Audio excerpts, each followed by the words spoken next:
Good evening, one and all. This is Jane D'Souza, Head, Department of History, St. Joseph's College, Autonomous, Bengaluru.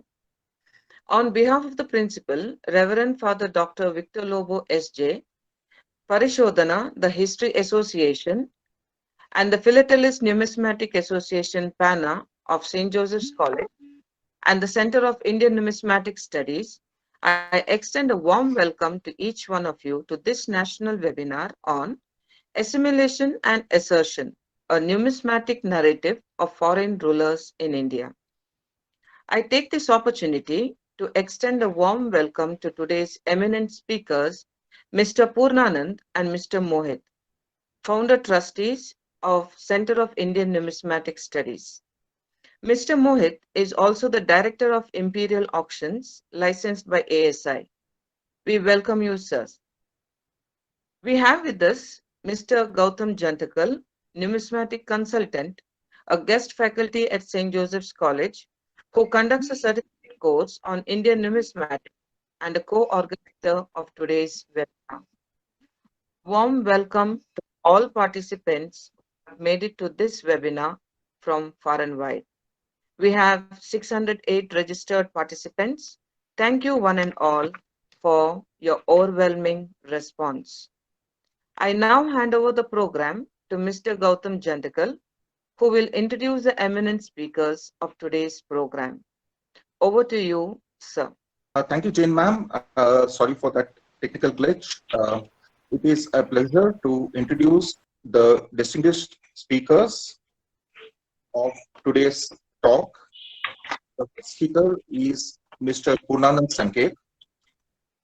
Mr. Purnanand Sanket is basically from a pharmacy background and based in Bengaluru. His passion for numismatics led him to complete his master's in numismatics from the University of Mumbai. The area of coin collection includes ancient Karnataka.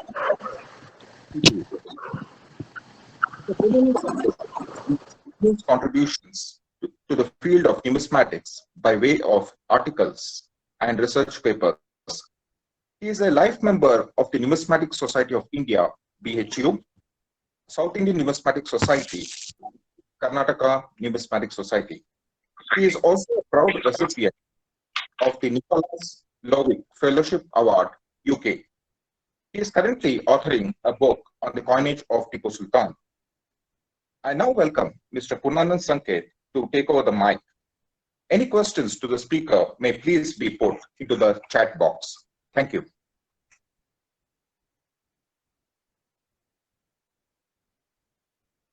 Over to Mr. Purnanand.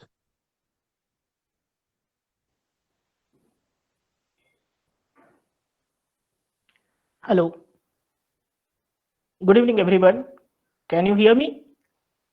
Yes, sir. We can hear you just fine. Yeah.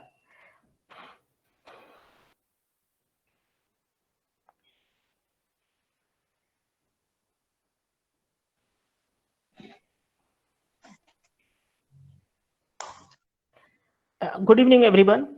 At the onset, I would like to thank St. Joseph's College, Philatelic and Numismatic Association for inviting us for this webinar. Today's topic is Assimilation and Assertion, a numismatic narrative of foreign rulers in India. Now, I'll be taking on ancient India and Mohit will be taking from the 10th century onwards. So we'll be having two PPTs. Okay. Mohit, the next slide. Yeah. So before we begin, I want to first tell what are the sources of history and why numismatics fits into this. There are two sources of history. One is the primary source and one is a secondary source. So what are the primary sources? The primary is basically the archaeological sources.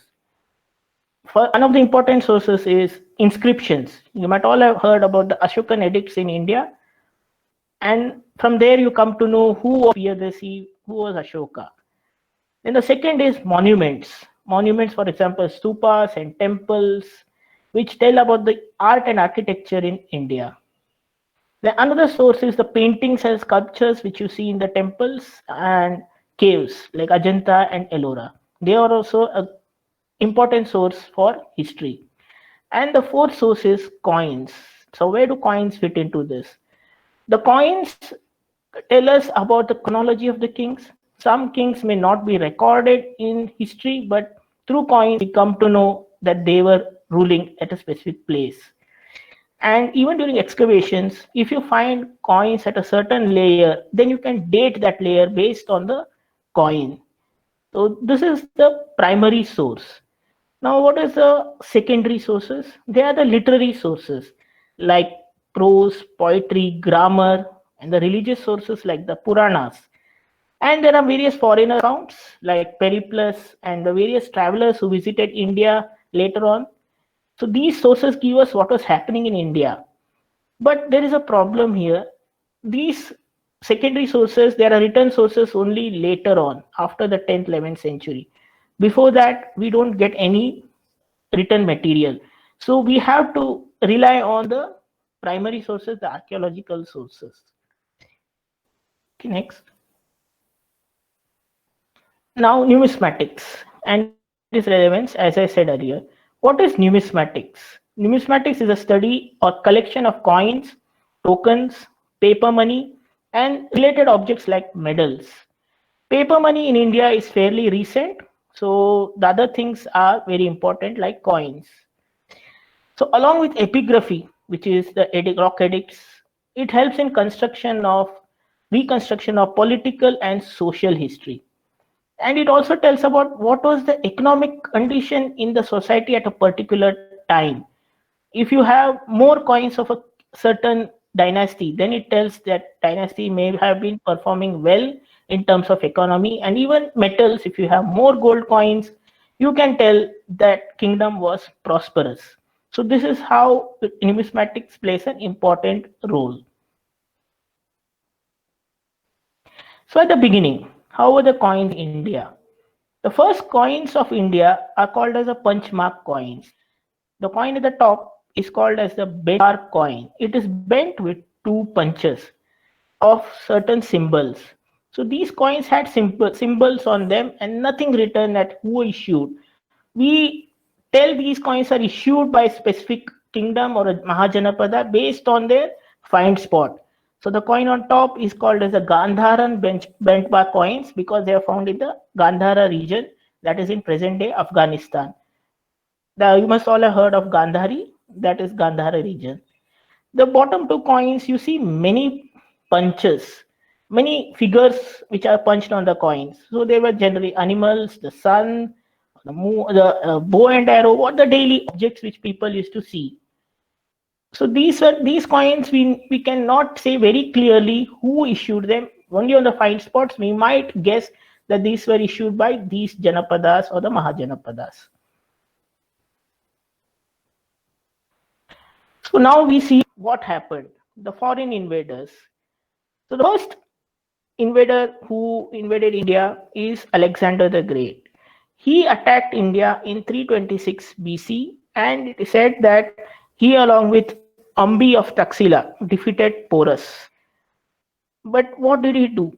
After defeating Porus, he captured the Bactrian, which is in present-day Pakistan and Afghanistan, and he appointed governors. So he appointed governors for that region, and he started to go back to Macedonia. On the way, he died. So after his death, there was a governor called Seleucus Nicator. He declared independence, and his daughter was married to Chandragupta Maurya. So then he started the first so-called Indo-Greek kingdom. Means they were all Greeks who stayed on back in this region. Later on, the kingdom split into various smaller kingdoms, and we have many rulers in Indo-Greeks like Menander, Demetrios, Euthydemus. So the rulers' names are also Greek rulers. The last ruler was Stratos III, who around 10 BC, and after that we see the Indo-Greek kingdom disintegrating. So who took over this region? They were called as the Scythians. The Scythians came from a Central Asian region called Sogdia. So they came and they took over the kingdom, the former kingdom of the Indo-Greeks. The Indo-Greeks had a their capital at Kapisa. This Kapisa is modern day Bagram in Afghanistan. Alexander had renamed Kapisa as Alexandria of the Caucasus. So this town was very important. The Scythians captured Kabul and this Kapisa, and they started ruling this region. So some of the major rulers are Mois, Aziz, Azilisis. So they continued. But later on, there were Parthians who attacked them and they captured this region. So who was the Parthians? They were from eastern Iran. So there was a Parthian king called Gandophoros. He attacked the region, the former Indo-Scythian regions of Kabul, Kapisa and all, and he captured this. So Gandophoros is credited with creation of the Parthian Empire. So he is the most important king. After his death, the Parthian kingdom had ebbs and flows and it became very weak. The prime reason for it becoming weak was the Kushans. Now, Kushans were basically from China. They were called the Yuezhi tribe. So they were warring tribes in China. And because of that, these tribes migrated towards India. So the Kushans started eating away the former Parthian territories. So because of that, the Indo-Parthians lost their kingdom. The Kushans were basically the founder Kujula Kadphises. Then you have various other kings. The most famous is Kanishka. And then you have the later on the Kushans ruled up to Mathura in India. We have their inscriptions found up to Mathura. So they basically ruled over most of northern India. And then towards the later part of their rule, they also started appointing governors to govern their territories in India. This is the first time we start hearing about the Kshatraps. Now, nobody knows who are exactly the Kshatraps. They are believed to be the Scythians. The first mention of a Kshatrap is a Kshatrap governing the Mathura region. Then we find another offshoot of the Kshatraps. The first Kshatrap was Nahapana, and then we see Chastana. Their coins also label them as Kshatrap. You find a mention of them as a Sakas in the Nasic inscriptions of the queen of Gautamiputra Satkarni. So because of this, they are also called as the Sakas, and they are thought to be the Scythians who migrated towards Gujarat. So initially they were ruling over Gujarat and northern Maharashtra, and later on they had their capital in Ujjain. The Kshatraps ruled for a long time, and finally the Kshatraps were defeated by the Gupta king Chandragupta II. So this is when we find the end of the foreign rulers in India. So this is a small gist of the history of the foreign invaders in ancient India. So before we see the coins, we have to know what was the coinage in Greece. So the Greek coins were beautifully struck. You can see in the coins, the collage which I put here, you can see on one side the bust of the king or the queen, and on the reverse you can see their deities, the Greek gods and goddesses depicted in the form of animals, or the gods and goddesses were also depicted. So these are beautifully struck coins, and this is the first time Indians come into contact with these coinages. Next. Now I have put what is the difference. You can see clearly the Indian coins before Alexander were punchmark coins. So the technology of minting was also very different. They were punches hammered on pieces of metal of a certain weight. So there was either 2 punch, 2 punches or 5 punches or 4 punches. But in the Greek coins, they were die-struck coins. So, and they were more beautiful, more realistic. The human faces were more realistic, and they were more beautiful to look at. And the second is most of the Greek coins have the names of the deities written in Greek or the name of the king written. So you start seeing changes. So here we can identify who was the issuer of the coin and what were the deities which they followed, worshipped. Next. Okay, this is a famous medallion which is called the Porus medallion. This is around 80 grams. It is supposed to have been issued to commemorate the battle between Alexander and Porus. On the left side, you can see a person on a horse attacking another person on an elephant. So it is inferred that Alexander on the horse is attacking Porus, who is seated on the elephant. This is a beautiful depiction of the war which happened between Alexander and Porus. Next. Okay, so now we'll see what was the social assimilation which happened when the Indo-Greeks started issuing coinages in India. So the first coin on the top is by Indo-Greek king called as Eucratides. So here on the obverse, on the left side of the image, which is the obverse, you see the king wearing a helmet, and in Greek it is written Eukratiroi. So the king's name is mentioned in Greek, everything is Greek. But what do we see on the reverse? You see surrounding the god and goddesses, you see it is written in Kharoshti script, which was a script which was prevalent in the northwest regions of India. And the language is Prakrit. So they changed, not they adopted the script which was there in this region and also the language. The bottom coin is a copper coin which is issued by Agathocles, who is another Greek ruler.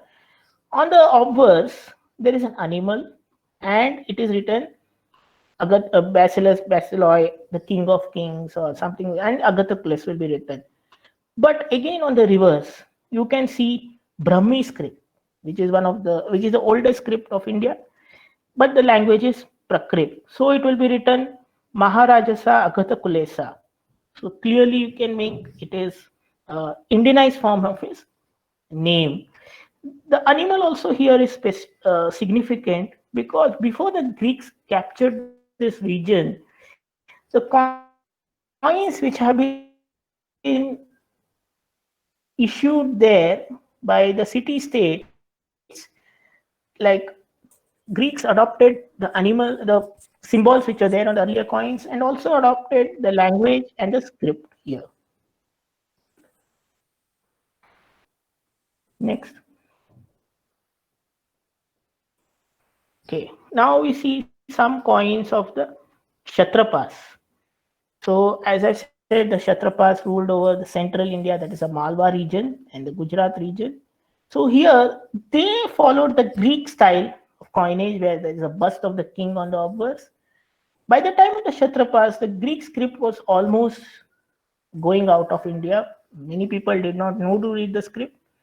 So the script is blundered on the obverse. You cannot read them. This is the coin of the first king, Chastana. So after Nahapana, he is said to be ruling there.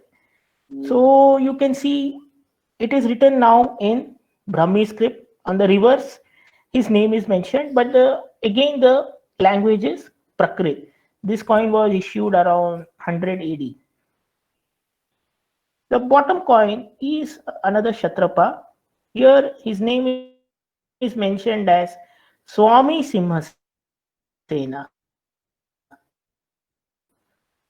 So you see the adaptation of words like Swami, and it is again Brahmi script on the reverse, and the language continues to be Prakrit.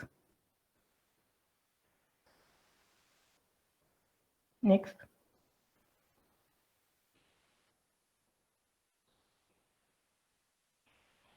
So now we are back to the Indo-Greeks here. This is also coin of Evander. So here you see again the Kharoshthi script on the reverse.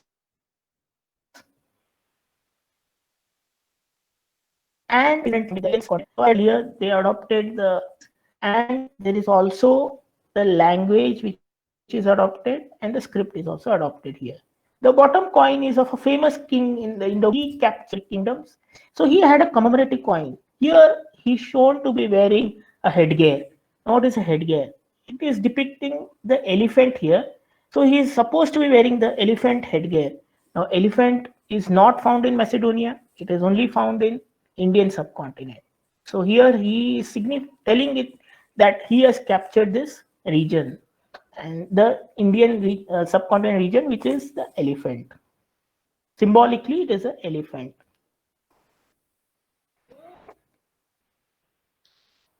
Now we'll see religious assimilation. Which religious symbols did they adopt? So the first coin there on the top is of Eucratides.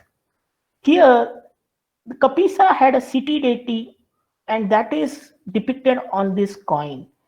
The significant thing on this coin, how do we know this is the deity of Kapisa? If you see closely on the right image, there will be an elephant head. So the goddess of Kapisa had the animal which was an elephant, like how we have a rat for Ganesha and all. So this is associated with the deity of Kapisa. So it is a total Indian deity which they have adopted. Now the bottom coin, you saw it earlier also, Agathocles. On the reverse, you can see a standing female figure. This is a depiction of Lakshmi, which is purely a Vedic god that is only found worshipped in India. So here she is standing, and because of this, we recognize that this is Lakshmi. Next. Now, these two are very famous coins. The top coin is of Asilysis. Asilysis on the obverse, he is shown riding a horse and the Greek legend. But what happens on the reverse? Reverse, you see Gajalakshmi, that you can see clearly standing Lakshmi on a lotus and two elephants showering water on her. So this is a beautiful depiction and the earliest depiction of Gajalakshmi. This is also totally an Indian goddess. Now the bottom coin is a very famous coin of Agathocles. So here Agathocles shows on the left image, you see a person standing and he's holding a plow. And on the reverse, you see a standing figure with a chakra, and on his right hand, he's holding a conch. So that is depiction of Shankarshana and Balrama, that is Krishna and Balrama. This is one of the earliest depiction of Krishna and Balrama.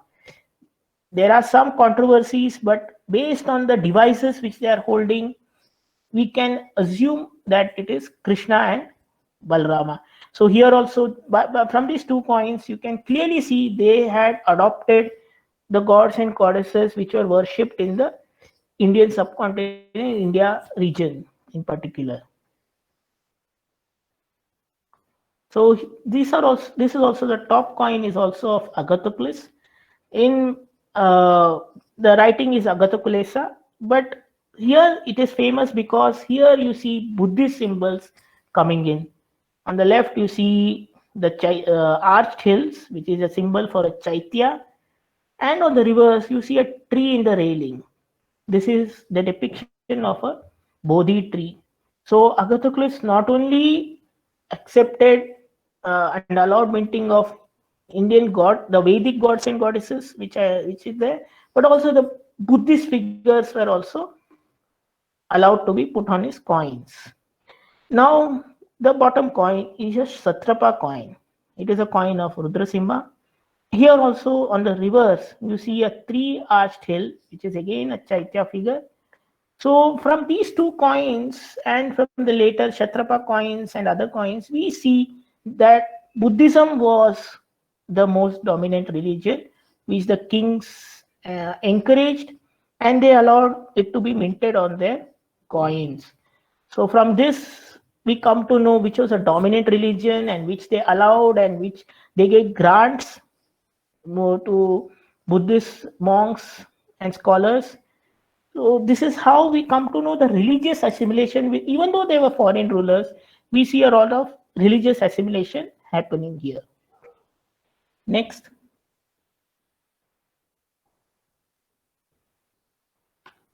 Yeah. Now here we see the Kushana coins. What were they doing? So first coin on the top is a copper coin of Vima Kadphises. You see on the left the king offering something in an altar.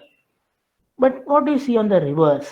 You see the early depiction of Shiva and Nandi. So this is also showing that Shiva was a prominent god which was worshipped by the Kushanas. And there is a Trinetra symbol which is also a Vedic symbol. On the bottom, which is a gold coin, this is also a Kushana coin. This is a coin issued by Vasudeva one.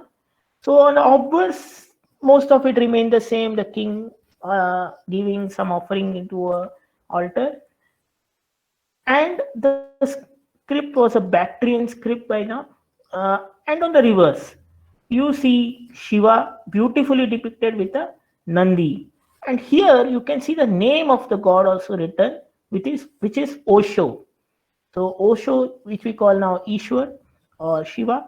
So the name of the god is also put on this coin.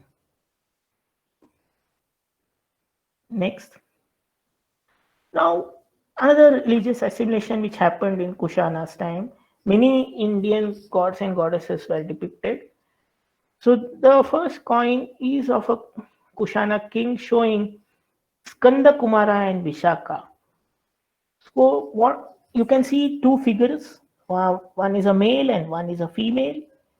So it is written also Skanda Kumaro Bisano. So it is the warrior god Skanda, which is Kartikeya. Vishaka is a constellation, so astrological constellation which is there, and it is said that Skanda was born and his astrological symbol was Vishaka.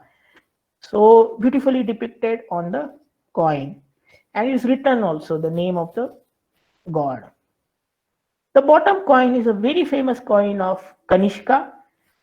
Everybody knows that Kanishka adopted Buddhism. It was during Kanishka's time that the third Buddhist congregation was held, where there was a debate on the Buddhist religion. And in this coin, on the reverse, you can see a standing figure of Buddha in the Abhaya Mudra pose. So it's a beautiful figure where first you see, if you see this figure, you can equate it to the Bamiyan Buddha. So, and here also the name of the name is written, which is Buddho. So, which is Buddha.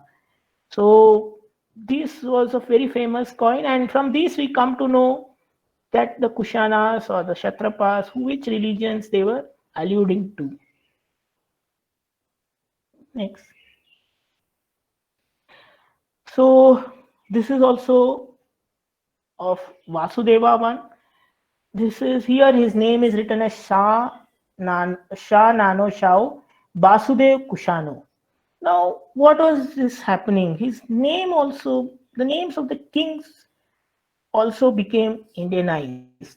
Vasudeva is a pure Indian name, and so they started adopting Indian names along with worshipping or owing allegiance to the Vedic gods and goddesses or Buddhism. The second coin at the bottom, the fabric all remains the same, but the king's names start becoming more Indianized. The second coin is of Vashishka. So that is also, now it is written as Shah Nano how this is Kushano. So Vashishka, Vasudeva, they're all Indianized names of the kings. So they tried to assimilate themselves and show the population over which they were ruling that we are with you, we are also from this region. They wanted to show that. So they adopted not only the gods and goddesses, even the names became Indian names. Next.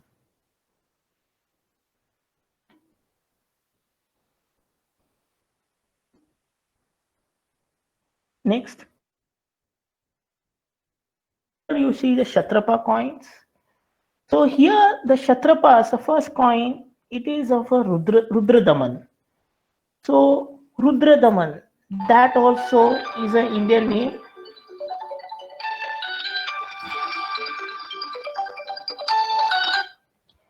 That is also an Indian name. So the name of this king is written as Rajno Kshatrapasa Jayadamasa Putrasa Rajno Mahashatrapasa Rudradamasa. So you can see a long name is written. The second coin is also Rudrasimha. So here his name is written as Rudrasihasa.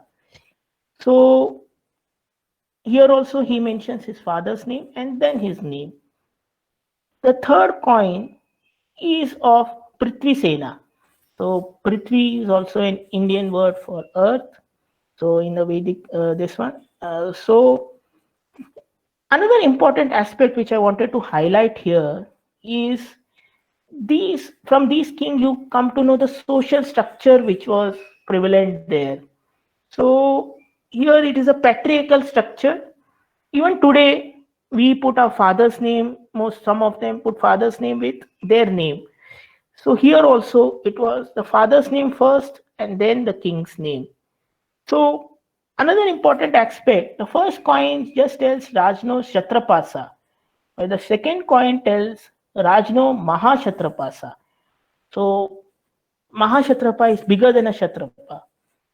So you come to know that as they were expanding, as they were conquering more territories, they named themselves as Mahashatrapa from Kshatrapa. So this is very important.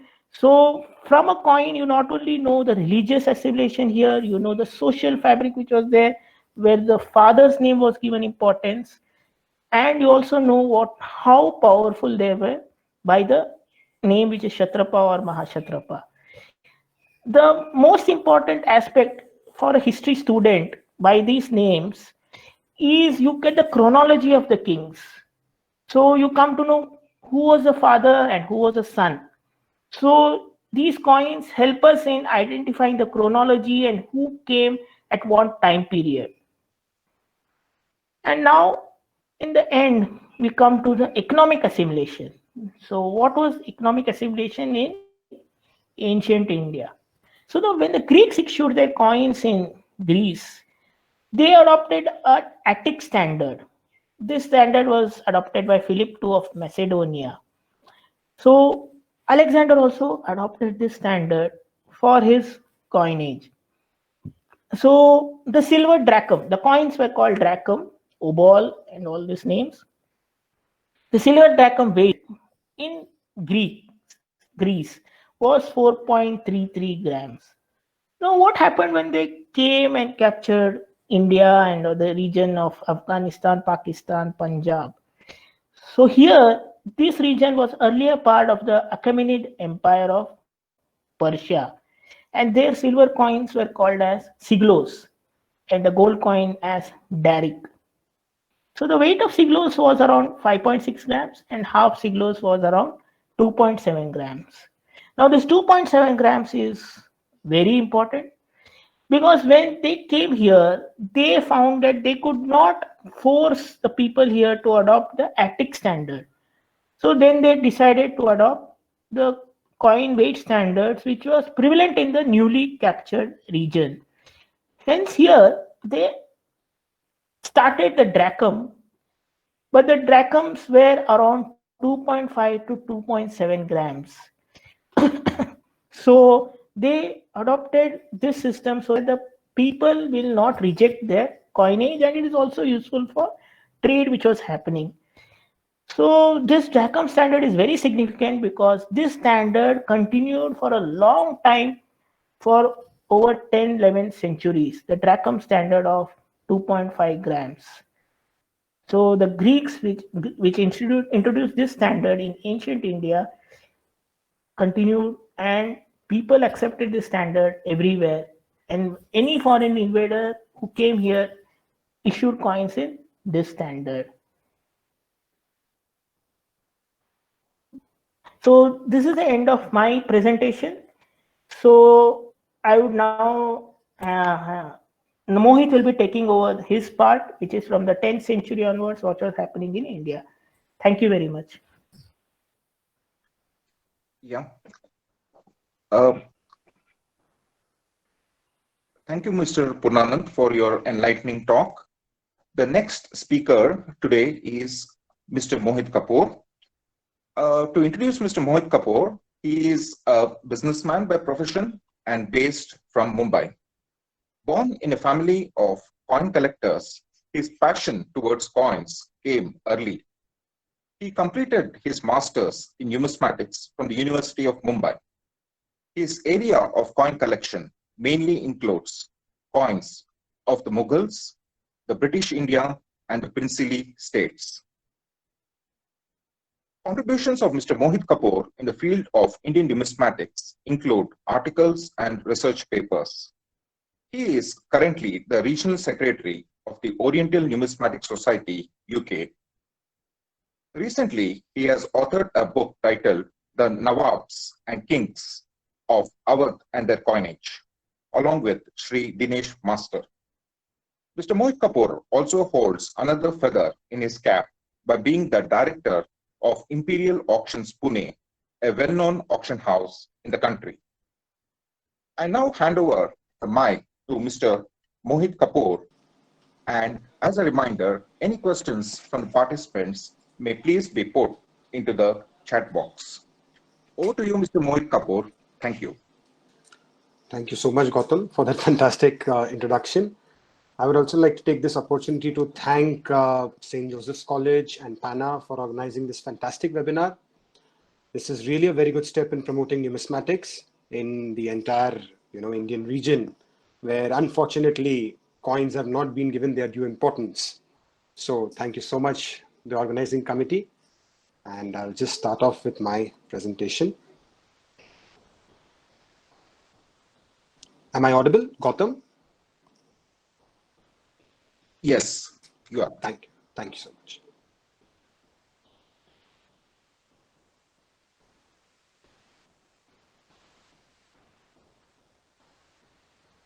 Gautam, are you able to see my screen?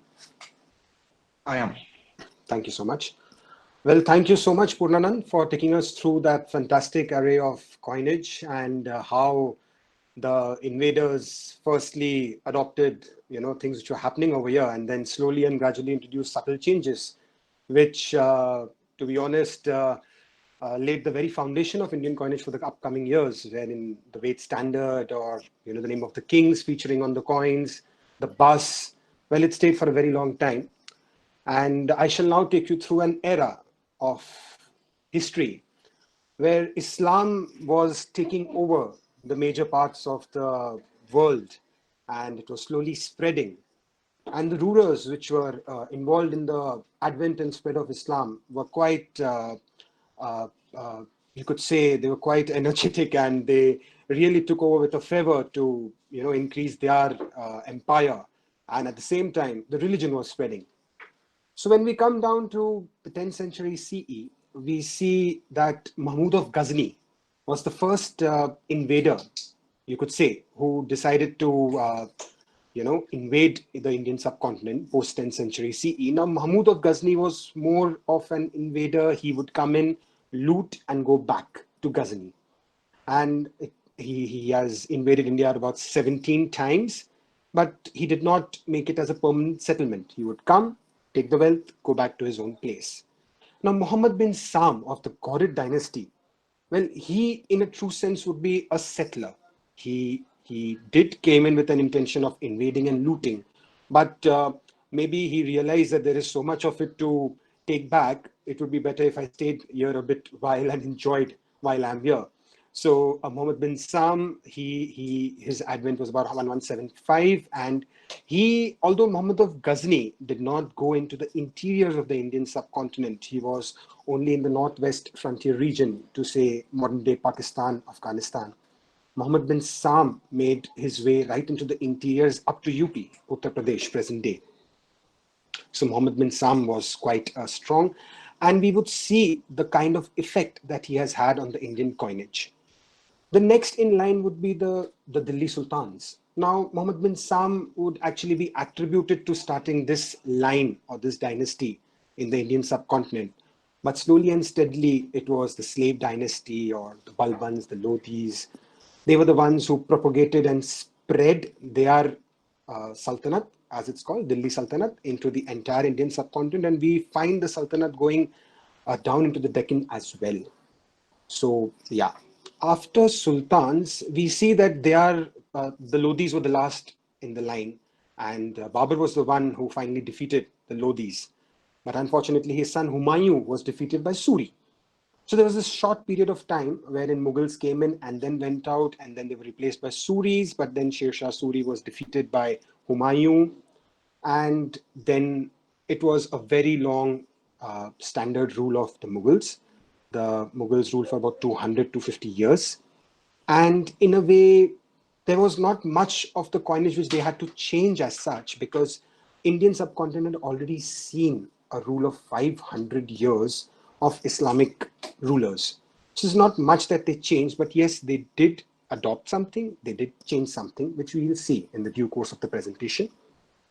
And last but not the least, the Europeans. Well, we all know that the Europeans came in with an aim to trade with the Indian subcontinent, but slowly and steadily, they also maybe thought that, better than trading, we should end up ruling this place. We would make a larger profit maybe.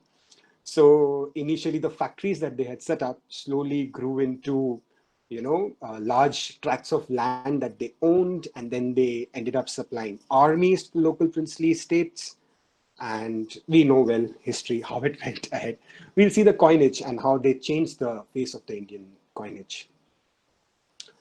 So coming to Mahmud of Ghazni. Now, when Mahmud of Ghazni first came in, that is about 1000 CE, the coin that we see on the top was the coin which was prevalent in Andarba, that is Afghanistan, from where he came in.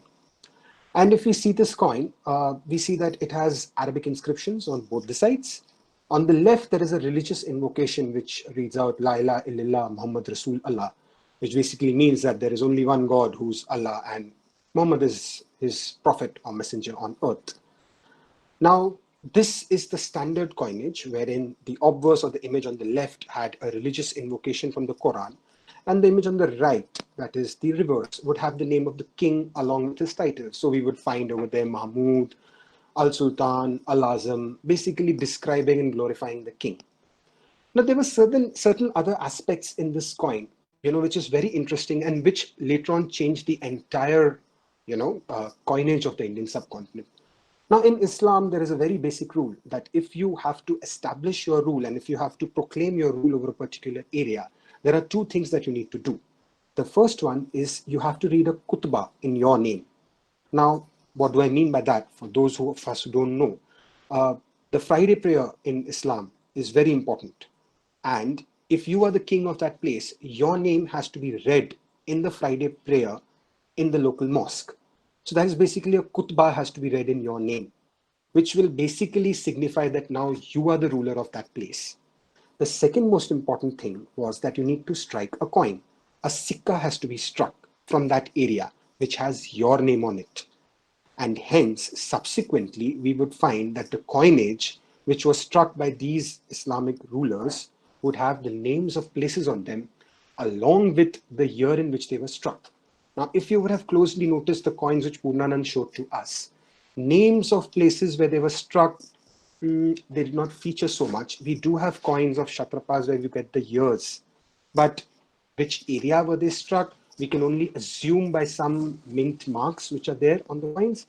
But other than that, there are no specific names of places on them. But from henceforth here, we would find where these coins are actually struck. And this is basically because of a religious aspect and not because that they wanted to do that. So the top coin is a coin which was struck and circulated in Andarba, Afghanistan. The coin which we see at the bottom was a coin which he struck in Mahmudpur, that is present-day Lahore, Pakistan. Now this coin has inscription, it's a biscriptural coin. By means of that, it has inscriptions in two scripts. The image on the left, obverse, has inscriptions in Arabic, and the image on the right, the reverse, has inscriptions in Sharda. Now Sharda was a script which was prevalent in the northwestern region up to Kashmir. If you see the coins of Didarani, those coins are completely in Sharda. So Sharda was a very localized script. And when Mahmud of Ghazni came in with the coin which is on the top, he bought in that coin, his coin from Andarba. But nobody accepted that coin. The basic reason was that they could not understand what is written on that coin. It was completely alien to them. So he had to devise another way wherein he could make the people accept his coinage. Also, he knew that he was the king of that place henceforth. So the bottom coin was struck. The obverse has the standard religious invocation, La ilaha illallah Muhammad Rasulallah. The image on the right, that is the inscription on the right, reverse, read in Sanskrit, Avyaktam Ekam Muhammada Avatara Nripati Mahamuda, which basically means there is one unmanifest or invincible, that is Allah. Muhammad is the avatar and the king is Mahmud. Now, very interesting to note that he has told the people that the king now is Mahmud. He has also introduced a very interesting word called avatar. Now, avatar does not find place in Arabic. It is not an Arabic word. It is a very specific Indian word. And this could be basically a pun or some kind of a thing that he wanted to do in his coin, showing the people that, you know, I have adopted your script, I have adopted your language, and I'm also taking aspects from your localized version of the language. So avatar features over there. But this coin did not circulate that much. That is also because Mahmud of Ghazni did not stay in the Indian subcontinent. He kept going back. So not a very common coin, not very widely circulated, but yes, definitely struck by him for the Indian subcontinent. Now we would have a look at the coinage which was prevalent around the 10th and 12th century CE in India. Now, as we know that India was heavily fragmented at this time. After the Guptas, there was no central authority which was ruling the entire Indian subcontinent. There were various small Hindu dynasties which had taken over smaller tracts of land and they were ruling independently. And there was constant infighting. People were trying to increase their area, eating up into other areas, constant fights. So when these Islamic invaders tried to come in, they did not face a very stiff resistance.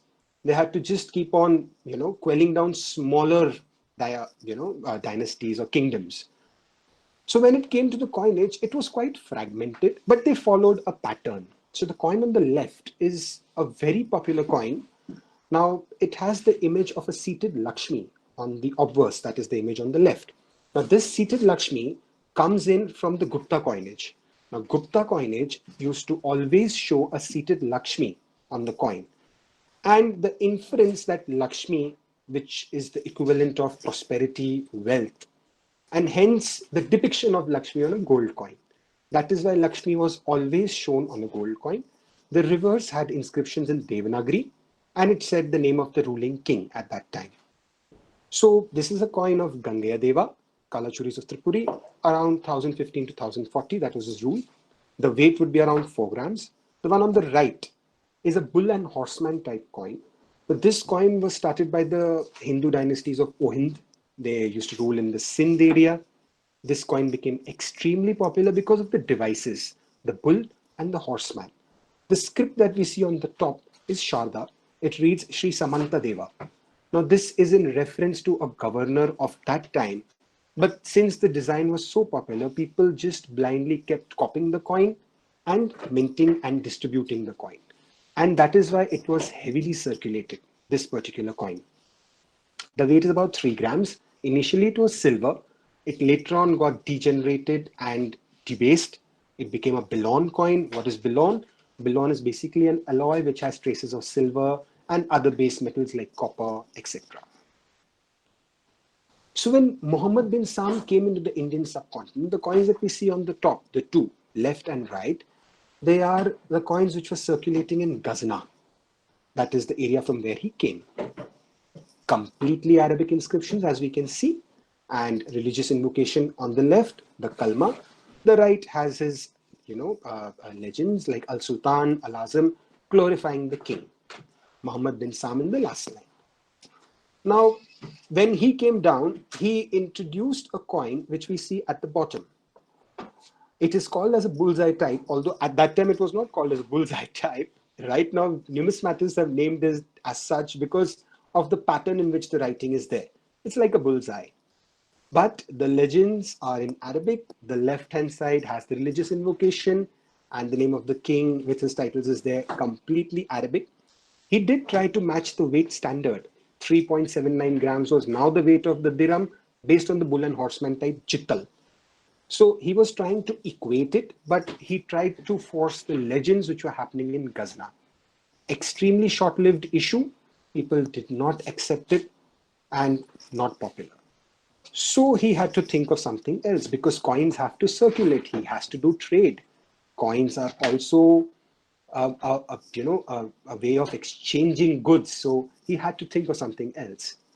And this is what he did. So the coin on the top left corner is struck by Muhammad bin Sam. Yes, it has a seated Lakshmi on it, completely against the tenets of Islam. You cannot have any form of human being on your coinage. A living being cannot be depicted on your coin. But he went ahead and depicted a Hindu goddess on the coin. It is quite degenerated, but that is purely because the coinage at this time had completely a degenerated form of seated Lakshmi. So seated Lakshmi on the obverse and the right legends in Devanagari, it reads Shri Mir Muhammada Sam. So he's not only showing the prevalent religion on the coin, he's showing the prevalent script on the coin. He's also striking coins in the weight standard which is prevalent at this time. It is to be noted that he himself did not become a Hindu. He was still very much following Islam. But he did this purely because he wanted the coins to circulate in the area. So assimilation. Now the coin on the right is a coin which he introduced in Bengal. Now the history of Bengal after the Guptas was in complete turmoil. It is said that the coinage went back to Cowries. There was no issuing authority who was strong enough to supply coins. So Sam had a free hand to introduce any type of coin which he wanted in Bengal. But he went ahead and he introduced this kind of a coin. And as we see on it, inscriptions are in Devanagari on the right, which again, if some of us know how to read Devanagari, it says Shri Mir Muhammad Sam. That is what it says. And the image on the obverse, that is the left, has a man riding a horse, which is basically a take on the horseman style jittals, which were happening in the northwest region. The weight standard is slightly different. It is 2.27 grams, which is like half of the existing gold coin at that time. But if you see closely, there are certain inscriptions around the man riding the horse. At the periphery of the coin, in the border, you see there are certain Arabic inscriptions which are coming in now. So he's trying to introduce subtle changes. At the same time, he's keeping the existing characteristics which are happening in the local area. So assimilation, at the same time, slight assertion also happening. The coin at the bottom is a very typical bull and horseman type Billon coin struck at Budaun, UP. Now this coin is attributed to having been struck at Budaun because we find large lots of these coins in UP. And that is how we know that this was struck in UP. Point to be noted, none of these coins have the name of place at which they are struck. So that aspect has still not come in. He had to do away with that. But yes, his name has come in. Even the coin on the bottom has his name. We can clearly read Sam on top of the bull. That is the image on the right. Muhammad has unfortunately gone off the flank. These coins were hand struck. So not the entire legends could make it. You know, the dies would shift. The planchet would be small in some cases. So yes, we did face some difficulties over there. Just a second, please. Sorry. So after Muhammad bin Sam, we see that when he left, when Sam was obviously going or the rule was ending, the slave dynasty, which was started by Qutbuddin Aibak, took over the Indian subcontinent. And Aibak introduced coins which are completely in Arabic inscriptions, like the one which you see at the bottom over here, the bottom coin. But again, you know, when Iltutmish took over, Iltutmish decided to bring in the horseman, the man riding the horse, on coins in Bengal. Now, this was obviously because Sam had introduced a coin over there, the gold coin, and the people out there just refused to accept any coin without a man riding a horse. So the local population did not understand the script. They only understood what is there on the coin. So if they would see a man riding a horse, they would understand that this is a legit coin and they would easily accept that coin. But if you gave them something which you see at the bottom, wherein they don't recognize anything on it, they would immediately refuse that coin. So again, the coin in the top right, again, you would see a man riding a horseman on the image on the left. It's a very crude rendition, all right, but it definitely is a man riding a horse over there. The image on the right has inscriptions completely in Arabic. So he's changing, just to let you know, at this time, coins were divided into various sections. So copper coins, the smaller ones, Bilon coins, are the ones which were with the local population. The silver coins were meant for interregional trade, bigger transactions. So a regular person's salary for the whole month would be like one silver coin. So it hardly came into the hands of the local population. The coins which came in were the smaller copper coins. And the gold coins were obviously for very large transactions. So they hardly made it to the local people. So if you had to assert your rule, it was the copper coins that you had to change. And if you had to just assimilate and do your inter-regional trade, it was the silver coins that you had to target. So just to, lay the foundation of the entire presentation, we should focus at these aspects when we're looking at coins. So yes, from this area onwards, this section onwards, we start seeing names of places which were struck. And we would find that coins were struck from such small places like Delhi. Obviously, Delhi is the capital, but you would see coins coming in from, means like Chinapatan in Aurangzeb, and you would keep on seeing them now. So now, 15th to 16th century, the coinage was roughly standardized by the sultans. All kind of symbols, everything had gone off completely. Inscriptions completely in Arabic. There is no change over there. Religious invocations along with titles of the king showing his supremacy. And the weight standards were roughly standardized, but they kept fluctuating. And this was basically from region to region. So the North India would follow the Tola standard, 10.9 grams, 11 grams. When you came down to Central India, you would go down to a 5.4 gram standard. Weights were differing, but the rule was centralized. The Delhi Sultan had set up local governors, and that is why you find Malwa Sultans and Gulbarga Sultans and Bengal Sultans. They were initially the governors. They later on claimed as in formed their independence. So yeah, this is the basic coinage which was set at this time. And even the denominations, if you see, a gold coin was also called a gold tanka. A silver coin is also called a silver tanka.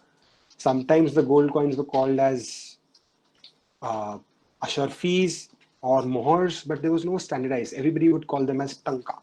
And tanka is basically a prelude to the word taka, which comes in from Bengal. Like people over there still, refer to the rupee as taka. So tanka is basically an initial word of that. So now, obviously, after Babur invaded, Babur was a very brief rule, and then Humayun came in, and Humayun was then defeated by Suris.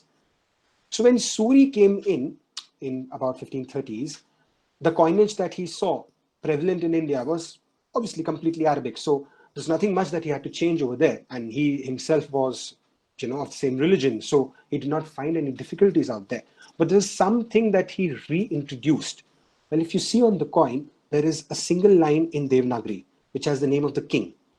Now, this is something which he reintroduced back. This was not happening. He got it back. And well, we could, infer from this that he was trying to show the local population that he's a part of them. He's not a foreigner. He is somebody, like them. And that is why he was getting these things back on the coinage. But unfortunately, the Suris did not last for very long, and they were defeated by Humayun in the second battle which they had subsequently. So, yes, this is the coinage of the Suri. Now we come down to the coinage of the Mughals. So like I told you, Babur was very briefly. After that came in Humayun. The coin on the top that we see is a silver Shahruki of Humayun. Now, Shahruki is basically a denomination. How did the term come into existence? A lot of theories and stories. The most interesting one is that Babur was having a game of chess with his, courtiers, and someone came in and announced that, congratulations, a son is born. And at that point in time, he was at the stage with a rook in the game of chess. And he happily announced that the son should be named as Shahrukh. And he was so happy with his son that he henceforth announced that the denomination would be known as Shahruki. So, although a very far-fetched story, but yes, this is a story. And this is one of the possible reasons for Shahruki to come in. He introduced this coin into the Indian subcontinent. It obviously did not last very long because the weight was not right. It was around 4 grams. It was not conforming to any weight standard at this time. And Suris, as we all know, Sher Shah Suri, he standardized the Indian coinage. People say that he brought in the rupee that we all know, and the rupee was kept at 1 tola, which was standardized for the entire Indian subcontinent. So obviously when Humayun came in, he also had to strike rupees. And the coin at the bottom that we see is a rupee of Humayun. Again, the names, the mint names are featuring on the coins along with the years in which they have been struck. Now let's have a look at certain special coins which the Mughals struck. Now, although there was no need to get back these religious aspects or these older aspects, because fairly the coinage was mostly in Arabic with inscriptions also in that. But yes, what the Mughals did is that they changed the language to Urdu and the script became Persian. Now, Urdu is basically, it is like an invention done specifically because Arabs have a few alphabets which they can't pronounce, like a sir. They can't pronounce sir. And, like these alphabets are there. They can be spoken by the people of the Indian subcontinent. So Urdu was basically devised. It was like an advanced version of Arabic. And the Mughals were quite affluent with that. So they brought in that language onto the coins. This was something that they introduced. And the script changed from Arabic to Persian. So these coins of the Mughals are in Persian. And the language is Urdu. The coin on the top left is a coin of Akbar, which has been struck in his 50th year of reign. The coin has the Ilahi month Farwardin. Now, I don't know if all know, but Akbar started a new religion, Deen-e-Ilahi. And he was supposed to be the most secular Mughal king that there was. And he wanted to assimilate aspects of Hinduism and Islam. And that's why he started a new religion called Deen-e-Ilahi. And hence he brought back these Persian months on the coin, Farwardin, Ardibisht. All of these are Persian months. They started featuring on the coins of Akbar. And this particular coin, top left, has a depiction of Ram and Sita on it. Various theories around this coin, why this coin was struck.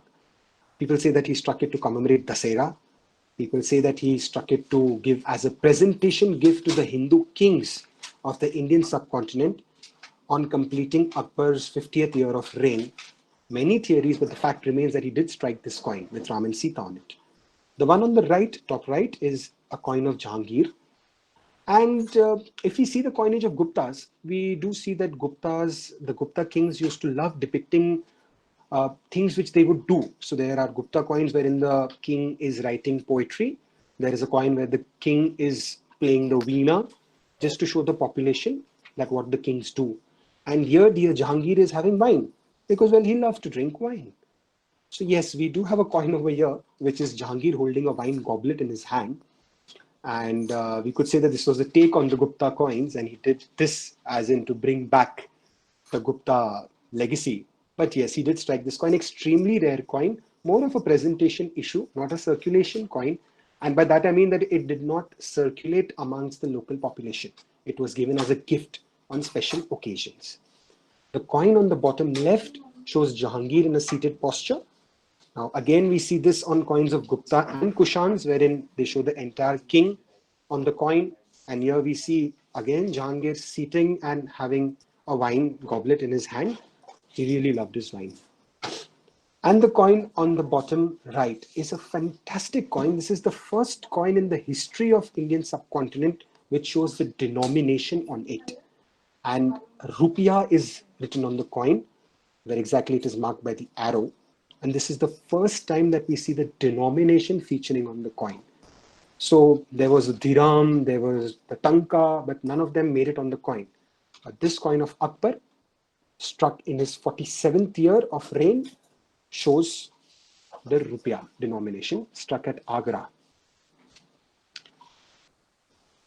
So 17th century was basically defined from 15th to 17th, about 200 years. The coinage remained quite constant. Inscriptions in Persian language, Urdu, the place where they were struck. Subtle changes. Shah Jahan had religious invocations on his coins. Aurangzeb removed all religious invocations from coins. He did not have any Quranic inscriptions on his coin. The reason for that are varied. But the most popular one is that Aurangzeb believed that his coins went into the hands of non-believers of Islam.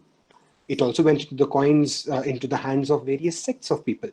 He did not want the Quran or the Quranic inscription to be defiled in any way.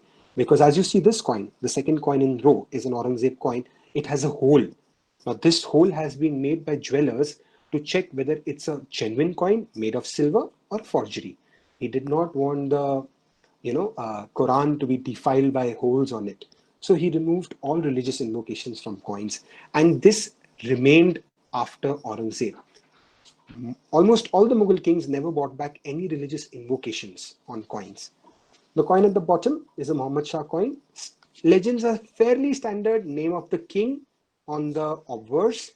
And this one says Muhammad Shah, Sikka Mubarak, Badshah Ghazi. Badshah Ghazi is basically saying that Muhammad Shah is fighter of the infidels. Although we all know that how much of a fighter Muhammad Shah was, he did not fight anyone as such, poor guy. Nadir Shah came and fought with him and he couldn't do much about that.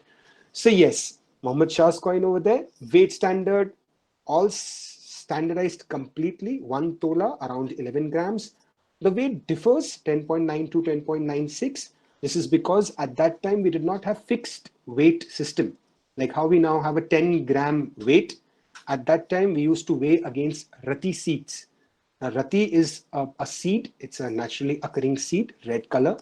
You get it from trees, and people used to weigh silver according to rati seeds. So whatever, 12 rati seeds, and each rati seed would be different. And hence this different, slight grams being different over there. Also, these coins are hand struck. So some are smaller, some are big. And also they were used a lot. So that's why silver used to rub off these coins. Now we come down to the Europeans. When the Europeans entered into the Indian subcontinent for reasons of trade, these were the kind of coins which were circulating in Europe. The top two coins, the one on the left is a gold coin, the one on the right is a silver coin. They are of Great Britain. They show the King, William and Mary. They show the bust of the kings on the coins. And the reverse in some cases have the coat of arms, the royal shield, the royal insignia, different ways to call that. The coin on the bottom is a French coin, Louis XIV, and it has the famous fleur de lis, which was a very integral part of France. And this was the kind of coinage which was in Europe. So when they came into the Indian subcontinent, obviously they brought in coins like everyone else, which were very specific to their area. The coin on the top left is a silver rupee. It was called as an anglina. It wasn't called as a silver rupee, but it was equal to the silver rupee, struck at Bombay. We can see Bombay written on that coin. 11 grams. Again, the weight standard was same, but it was completely a Great Britain coin. The coin on the right is a lead coin.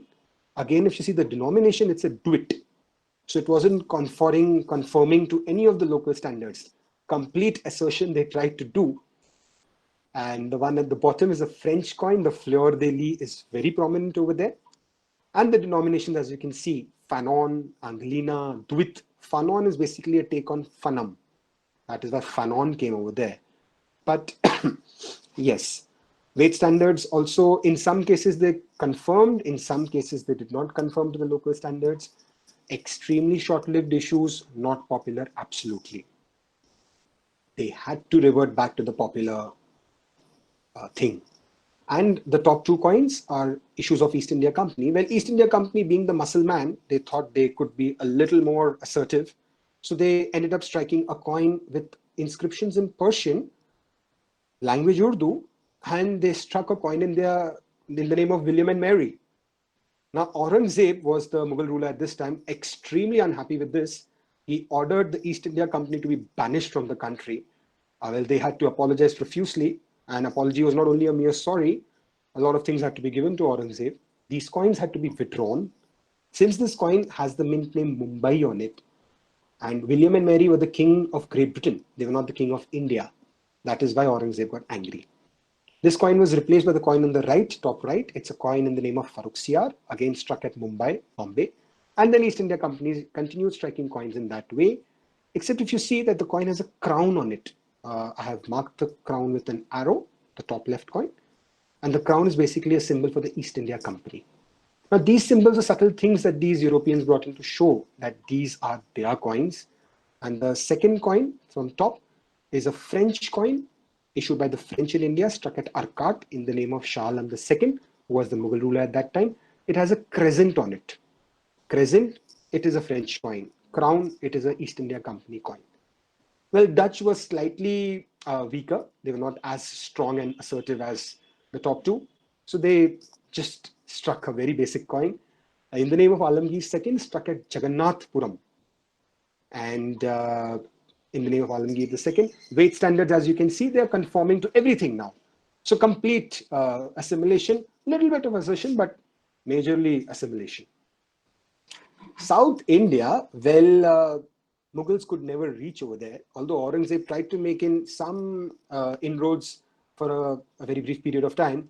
We have coins from Chinnapatan in the name of Aurangzeb. And then subsequently that stayed over there, but that was the only place where we do get in South India. And majorly it was ruled by Hindu dynasties. So when the Europeans came in to South India, when they opened their factories are basically small areas on land which was owned by the Europeans. These are like present day embassies. Embassies are owned by the country. It is that country's land. So factories were something of that sort. And from there, they would strike coins, have army, have everything over there. So these factories which they had in South India struck these kind of coins. The top left four coins that we see are gold coins, pagodas they were called. And Hindu deities on the coins, majorly Vishnu. And we do have certain ones where there are three deities, Bhudevi and etc. But majorly similar fabric, granulated field on the other side. The only difference is that there are no inscriptions. Well, they removed off all inscriptions from the coins. They only kept the deities over there on the gold coins. The coins on the right, the two coins, the top one is a French coin. Both actually are French coins. The top one has a rooster. The rooster is a very important part of French, culture. And it hence, they depicted that on this coin. The inscriptions are in Tamil. And they struck from Puducherry, Pondicherry, both the coins. The bottom one is from Karaikal. Yeah. The one at the bottom, the silver coin, it's a huge silver coin. It's a half pagoda, as we see. And if you see this coin, there are inscriptions in multiple scripts. You see Latin over there, half pagoda. You see Persian over there. You also see Tamil. You also see Telugu. Now, this is basically because this coin was used in inter-regional trade. So, like I told you, silver coins would go for inter-regional trade. Copper was the local population, and gold was very large transactions. So silver coin had to go to many areas, and if they thought that if they put in all the texts that were there, all the scripts, people would easily accept it. So all the scripts came up over there. Interesting that they have a Gopuram on the coin, completely Hindu as such. Gopuram is basically an entrance to a temple, a huge structure which is there in front of a temple. You see these in almost all the major South Indian temples.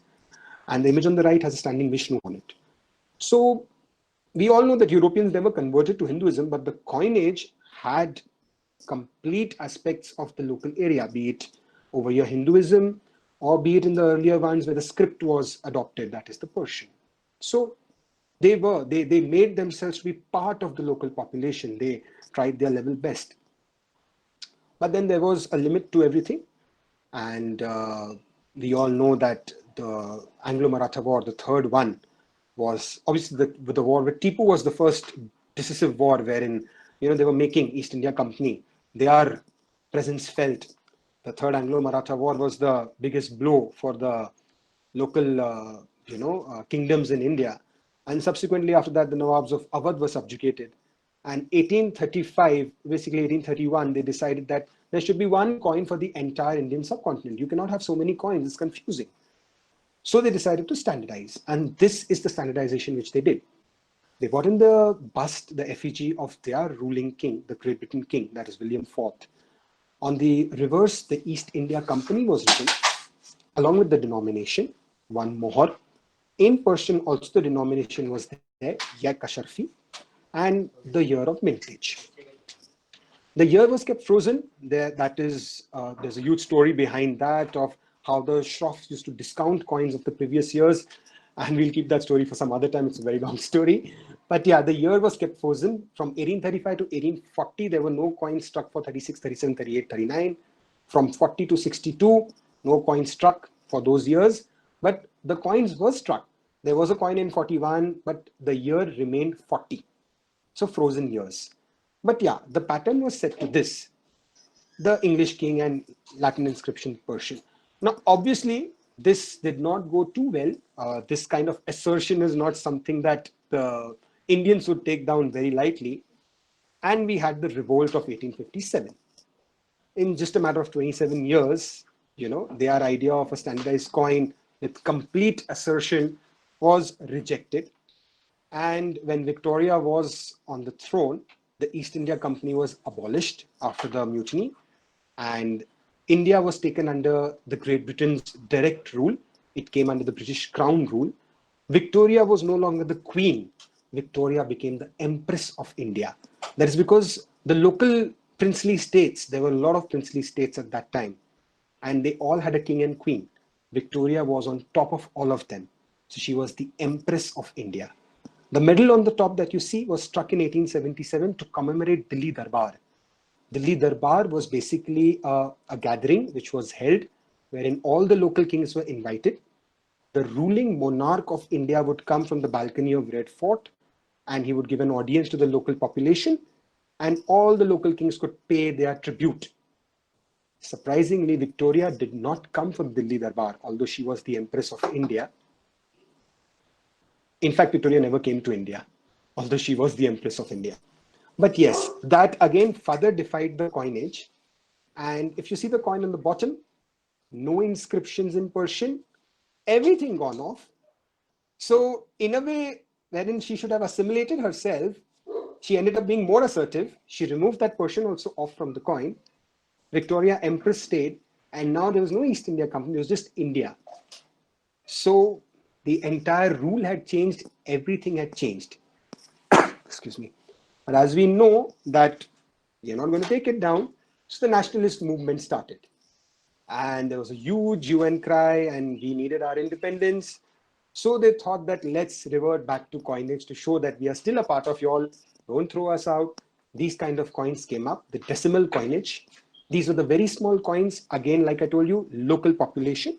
The rupee still did not feature all of these scripts, but the small coin started having scripts like Telugu, Bengali, Devanagari, Urdu, along with Latin, and the denomination was written on them.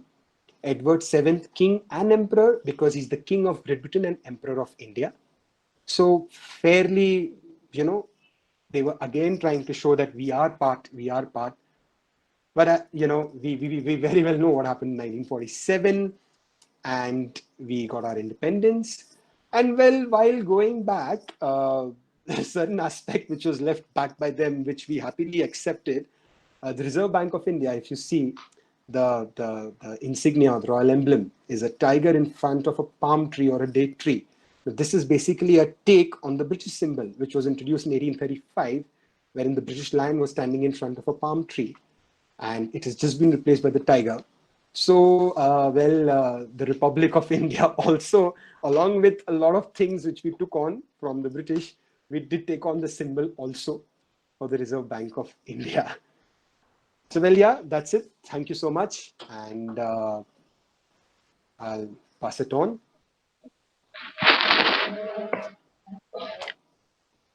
Mr. Neeraj, audible? Yes, sir.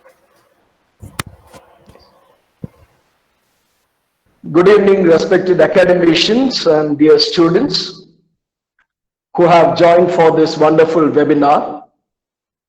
So you have listened to two great scholars on Indian numismatics, Mr. Purnanand and Mr. Mohit. You have also seen briefly the person who introduced both the scholars, another scholar, Mr. Gautam Jantakar.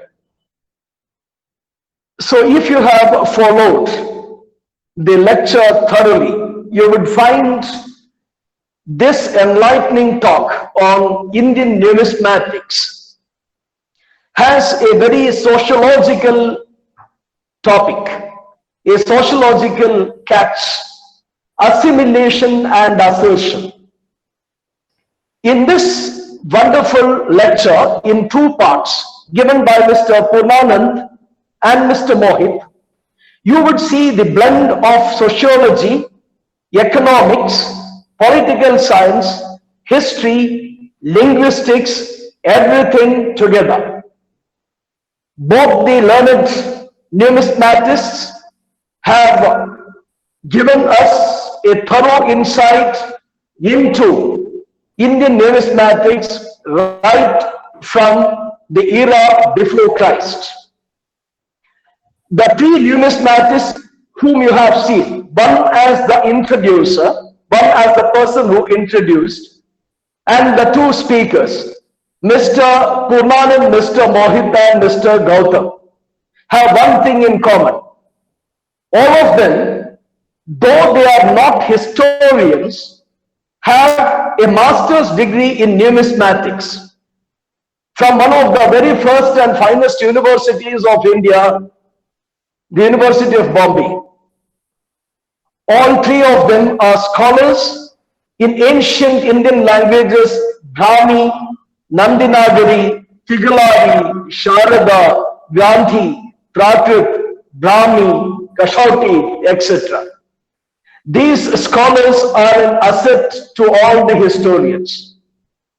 Very unfortunately, Bombay University has done away with the master's degree in numismatics.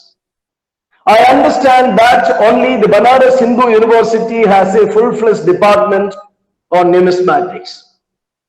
At this juncture, let me proudly inform you people as Dean of Social Sciences at St. Joseph's College and as the President of the Philatelists and Numismatists Association, one of the very few such associations at the college level in India, that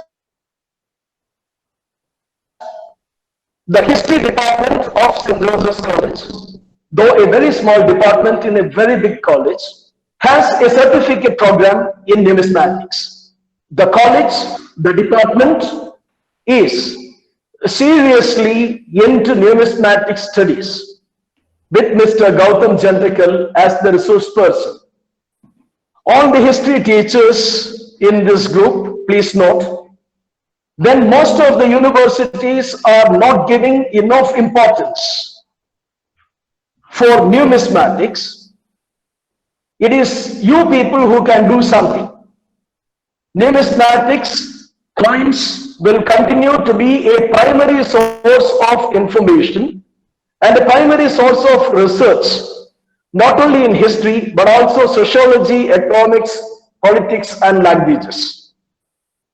Thank you, esteemed speakers, Mr. Purnanand and Mr. Mohit. It's great listening to you. We are enlightened. You are giving us such a lot of information. A large number of teachers and students who are part of this webinar are not from the realm of history. There are professors of physics, chemistry, sociology, English, and other subjects in this group. That shows the charm numismatics have. It is believed that numismatics started in Rome, in ancient Roman Empire. Ever since the most beautiful coins came out of the temple of Juno Monita in Rome, the hobby started. Now this is a serious science. Before the floor is open for question and answer, I thank the esteemed speakers, Mr. Purnanand and Mr. Mohit, and also Mr. Gautam Jantikar, three big names in Indian numismatic studies, three great resource persons who are not from history background. I also very specially thank few of our special participants, Dr. Berin Lucas, the founder member of the Philatelist and Numismatics Association, Mr. Roop Balram, General Secretary of the Canro Philately Club, and many, many others. My special thanks to the student technical team, Mr. Neeraj, Ms. Aisha, Mr. Paritom, Mr. Shares. Thank you for all the backup that you are giving us. Very special thanks to Professor Jane D'Souza, the head of the Department of History at St. Joseph's College, and one of the first teachers in Bangalore to introduce a certificate program for the study of numismatics. Thank you all. The question answer session will commence now. I request Mr. Neeraj and Ms. Aisha to conduct the question answer session. The questions can be answered by the esteemed scholars, Mr. Purnanand and Mr. Mohit. This is G. Anup Lal, Dean Social Sciences and President of the Philatelist and Numismatics Association, St. Joseph's College. Thank you very much. Question and answer session may begin now. Thank you, Anup sir. Before we begin the question and answer session, I would like to give an instructions. The instructions for filling the feedback form shall only be given at the end of the webinar, and that to those people who stay for the question round. So please be sure not to log out during the question round. The question and answers will be asked alternatively, first to speaker 1 and then to speaker 2. I shall be asking the questions to speaker 1, whereas Aisha shall be handling the questions to speaker 2. The first question to speaker 1 comes from Rabbi Akiba Angiras. His question reads as follows: where did the silver and gold for the coins come from, especially in ancient India? Could you also tell about the purity of the metals? Does it change as the dynasty declines or changes? That is the question, sir. Yeah, we don't see the gold coins until the Kushans. There is more of silver coins. There was silver mining happening in India.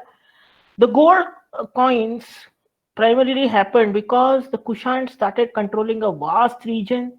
They started controlling trade and commerce. They started controlling the Silk Route. So then the gold started flowing into India. Before that, we don't see gold coins as such. Maybe the small coins which are there, but Kushans were the first to introduce massive gold coinage in India. And the silver coins were fairly pure coins. They were not, they had the kings who issue these coins. When does a coin get accepted? When you have a certain form of purity, that is a certain standard. So until you don't have the standard, the populace will not accept the coinage. So there was already standard purity. The Arthashastra mentions all these things, how it was done, how the inspection was done, and then the coins were minted. So there were standards adopted in ancient India also. Thank you, sir. I shall now hand over to Aisha to ask questions to Mr. Mohit. Yes. So the question from Mr. Mohit is, what is the difference between the coins which were issued during the time of Sher Shah Suri and the coins which were issued after him? Did the Mughals use the rupaya or Sher Shah Suri? Were they similar or were they different? Thank you so much. To answer that question, like I've already shown in the presentation, Sher Shah Suri was the one who introduced the term rupiah, but it was Akbar whose coin first had that name of the denomination on it. I did show a coin which showed the denomination. Apart from that, since Akbar introduced Deen-e-Ilahi, his initial coinage before the introduction of Deen-e-Ilahi was exactly similar to Sher Shah Suri, with the religious invocation, that is the kalma, on the obverse, and the reverse had the name of the king. So yes, the script was more of Persian. Like I've already said, the Mughals introduced Persian and the language became Urdu. Apart from that, everything remained quite the same. The weight standard which was introduced by Suri was continued by Akbar. And yes, subsequent to Deen-e-Ilahi being formed, he removed off the religious invocation from the coin. There was no longer any Quranic inscription on the coin. That is because his religion was formed. But yeah, that's the major difference post Deen-e-Ilahi only. Pre Deen-e-Ilahi, it was almost similar to Sher Shah Suri, but no Devanagari legends. Like we saw on the silver rupee of Sher Shah Suri, there were Devanagari inscriptions. Akbar had no Devanagari inscriptions. So yes, that should answer the question. Thank you, sir. Again, the question comes to speaker one. This question is from a faculty of St. Joseph's College, Miss Shweta Miriam Abraham. How hard is it to trace the origin of punchmark coins? Yeah, the punchmark coins, as I showed you, they don't have anything written on them except the punches. So the research scholars, one thing what they have done is there are specific symbols to specific coins. Like there is a sun on some of the coins. The sun is attributed to the Magadha Janapada. So like, and also the find spots. Most of these Janapadas were at different places close to rivers. So where you find these coins, people just do a guess that this might be of this Janapada, and it also had one special symbol only on the coins found in that region. So apart from that, we don't have any records that these are the coins of these specific Janapadas. It is just what researchers have postulated. Further research may be necessary. What was going on? Thank you, sir. Aisha, can we have the question from Mr. Mohit? Yes, the second question by Rabbi Akiba Angiras is, how was the value of the coin estimated?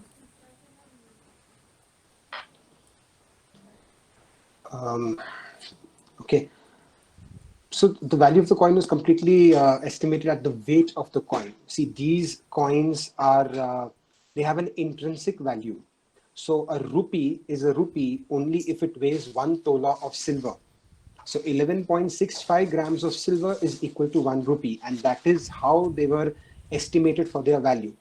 If the weight reduced, and that is where the Batta system comes into play, which I was talking about in the East India Company coinage, where the year was frozen.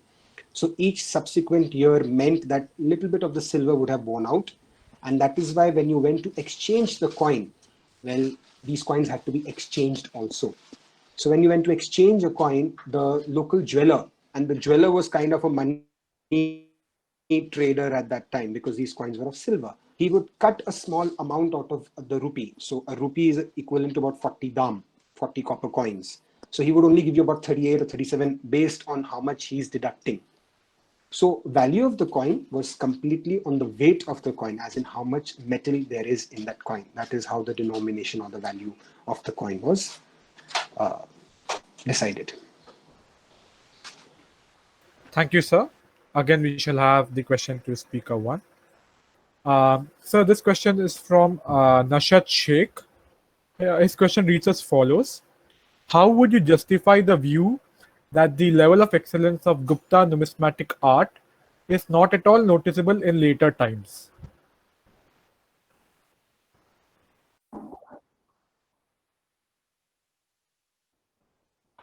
Yeah, see, in coinage, what we come to know is the economy. The Gupta period was a golden period because the coins were magnificent, depicting the king doing various things, lion slayer, rhino. Kingdom broke up. It also coincides with a break in the international trade, the Indo-Roman trade, the Silk Route also, Notchmut trade was happening. So when you see this coinage, when you see less of gold coins, or when you see more cruder coins, that shows the economy of the region. So it is called a de-urbanization in that period after the Guptas. So you see coins becoming crude.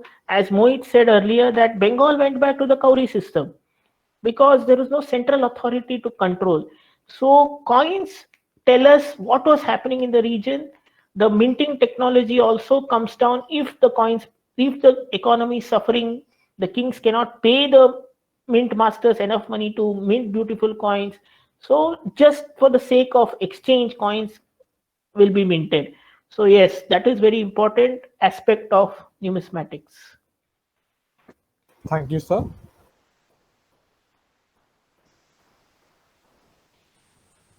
The next question to Mr. Mohit is by Dr. Shambhuling Wani, who asks, Sir, in Jahangir's coin, I have seen two different types of symbols.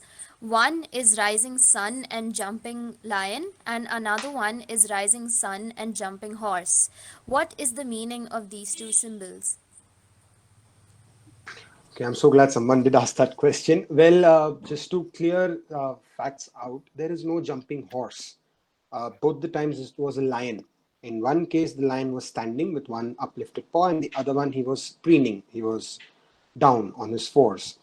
Now, the symbol is the same. It's just different depictions of the lion, but the symbol basically signifies an astronomical significance. It is to do with the zodiac sign of Leo and the sun being in that house of Leo. Now, that is the initial thought of this symbol. Subsequently, around the 12th century, the Sajak Sultanate of Rum, they adopted this symbol with a lion and a sun to show power and prowess. And that is how this symbol then came to be part of the royal emblem of the Iranian rulers. We see this symbol even in Iranian coins. It's not only in Jahangir's coins. So although an astronomical symbol, it was later on adopted to show, obviously lion is considered to be, strength of a lion, and rising sun is like the sun rises in your empire. And that is why the Islamic rulers, they adopted this symbol. It became a part of their symbology. And that is why it features even on Jahangir's coins. Well, Jahangir struck a series of zodiac coins. He struck coins in all the 12 zodiac symbols. These are more of presentation issues. And that is why this particular symbol, the lion and the sun, the theory surrounded that maybe it was done to symbolize Leo.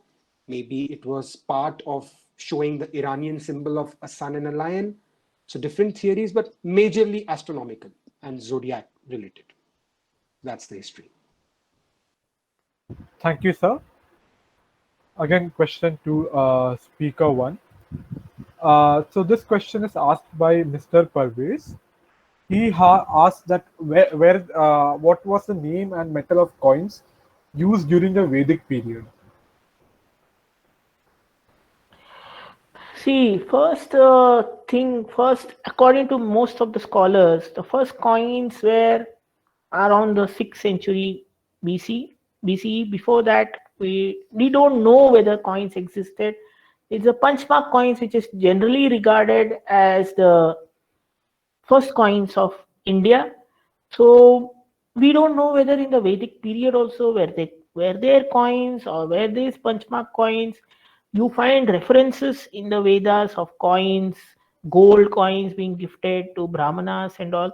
But yes, we have not found any proof. And as I showed earlier, even the Punchmark coins, we don't know who issued them. We are just postulating theories that these Janapadas must have issued them. Yeah, so nothing is clear about it. Thank you, sir. In absence of written record, this is the major problem. Thank you, sir. Thank you, sir. The next question is, which foreign factors affected on Indian coinage system in the early Indian history? To speaker number 2. I think Purnanand should be able to answer this question better than me. It's the early Indian history. Purnanand, do you want to take this question? Can you repeat the question, please? Which factors affected the Indian coinage in the early Indian history? See, early Indian history, you saw the Panchmark coins. So what they did was, earlier it was the barter system. So then they realized the barter system will not work out. Then they decided to make a coin. So they made attributes of a coin, a standard weight, and a punch showing that this kingdom has issued the coin and this is a coin. Apart from that, the purity of silver, that was also very important.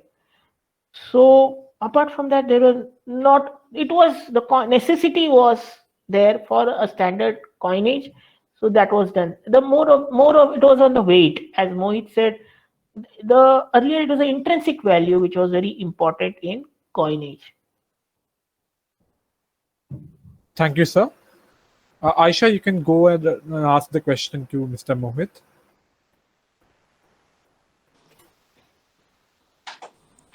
Yes. So the next question is, what are the general characteristics of Islamic coins?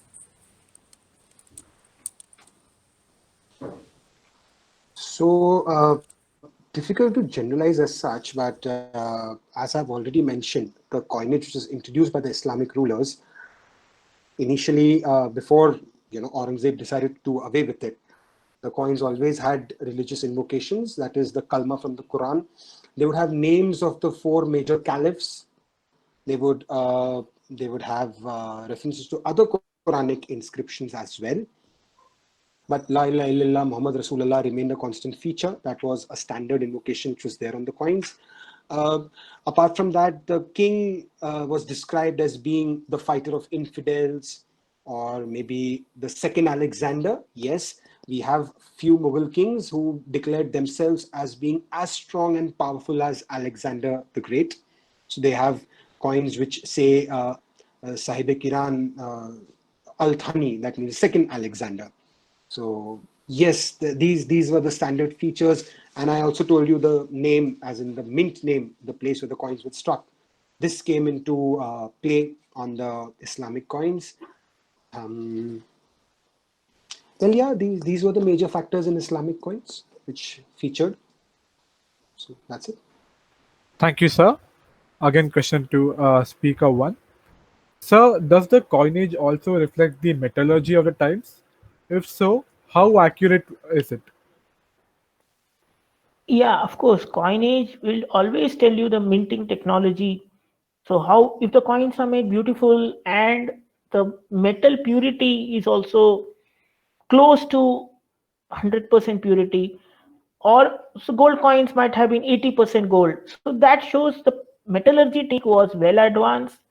The minting technique was also well advanced. If you know, the later coins after Alexander were all die struck coins. So the minting technology improved from a punch mark technique to a die struck technique. So both are different type technology. So in die struck coins, you can make better coins, beautiful coins. You can depict the bust of a king. So engraving also improved. So this shows that the technology improved after the Greeks came into India. Before that, it was all punch mark. And you can see the symbols also were crude, like a rabbit or an elephant, were more crude. So the Greeks coming in helped in advancement of our technology in minting of the coins. Yeah. Thank you, sir.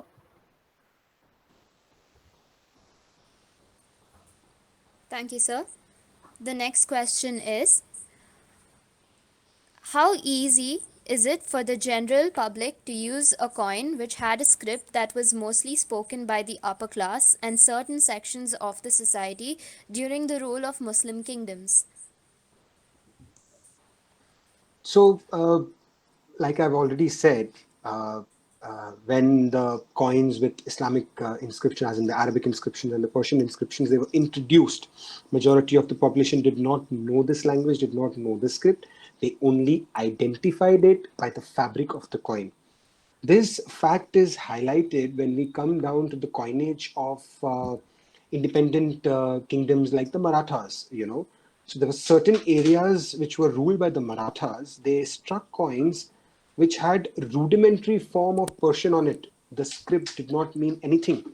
It was just a mixture of straight lines, slanting lines, and to the extent that the entire script became like a floral decoration.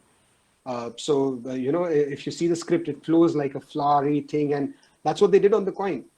So they did not understand what's written on the coin. It's just the fabric that they understood.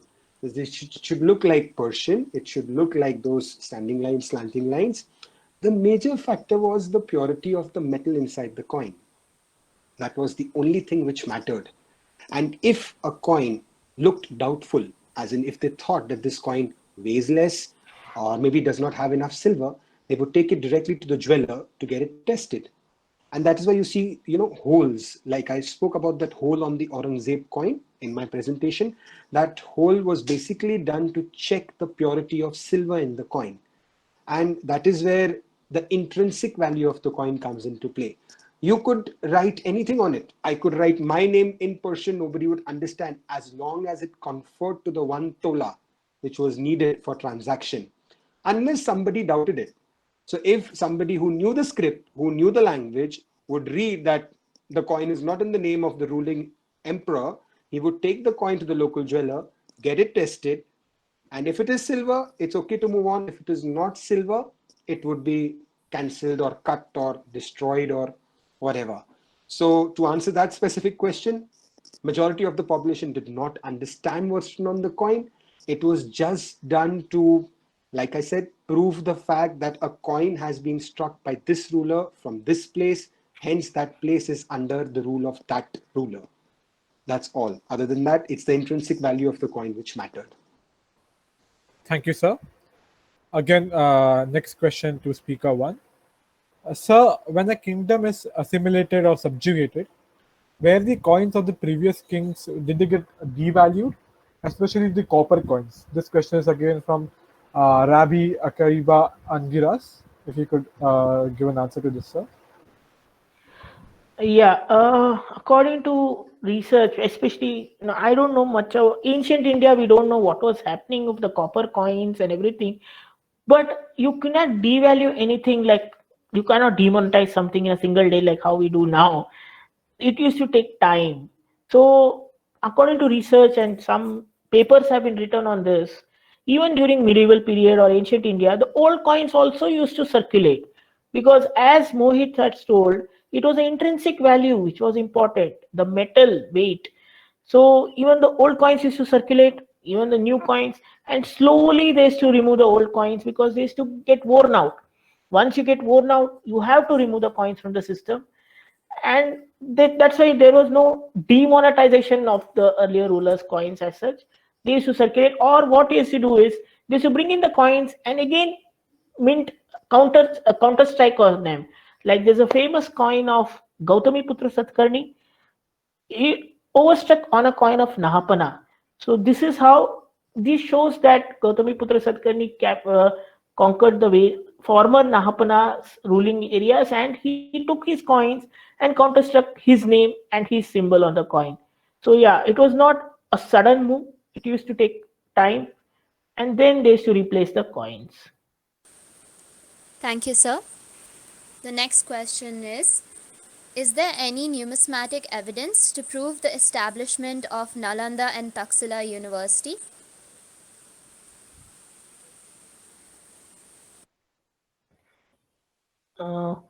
Yeah, I think I should answer this. Yes, exactly. There is no numismatic evidence of the universities as such. We don't have any commemorative issues or something of a particular university or something. It is just by the traveler accounts which you know that these existed. Nalanda, Huan Sang came there, studied there for many years. Apart from that, in numismatics, there is no evidence of these universities.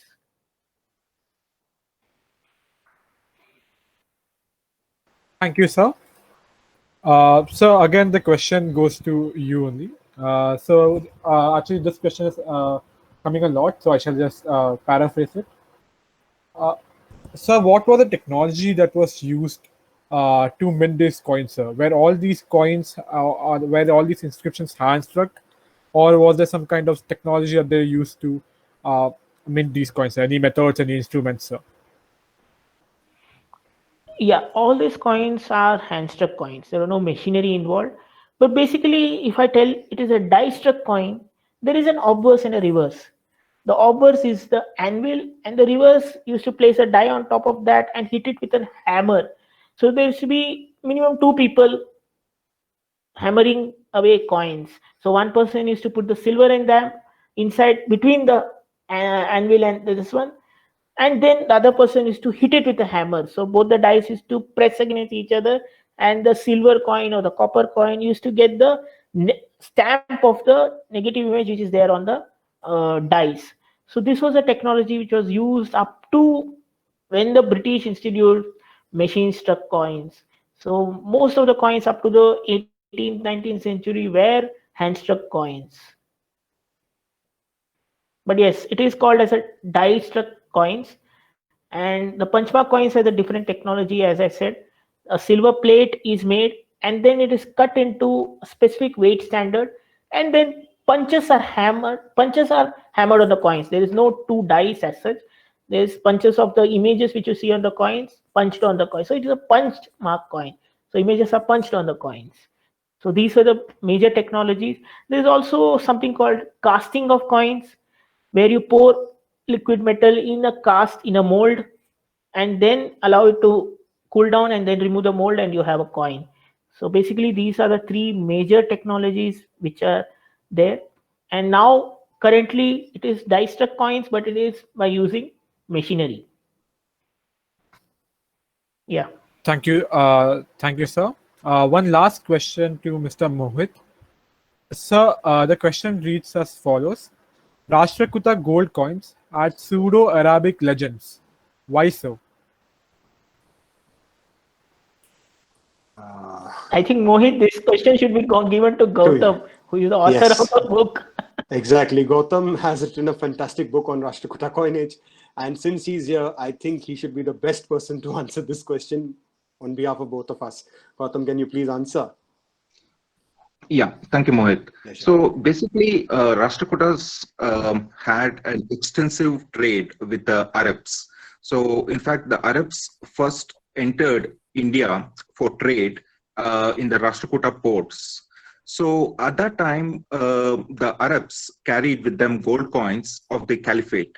And those coins had a particular format which had Arabic scripts on them, and not only in the center but also on the periphery of the coins. So these gold coins which the Arabs carried into India in the Rashtrakuta ports must have influenced the Rashtrakutas to sort of copy the pattern and make it look a little bit like those incoming trade coins. So that must be the reason why these Rashtrakuta gold coins, although struck in India, they have on the periphery sort of a pseudo-Arabic legend. I hope that answers the question.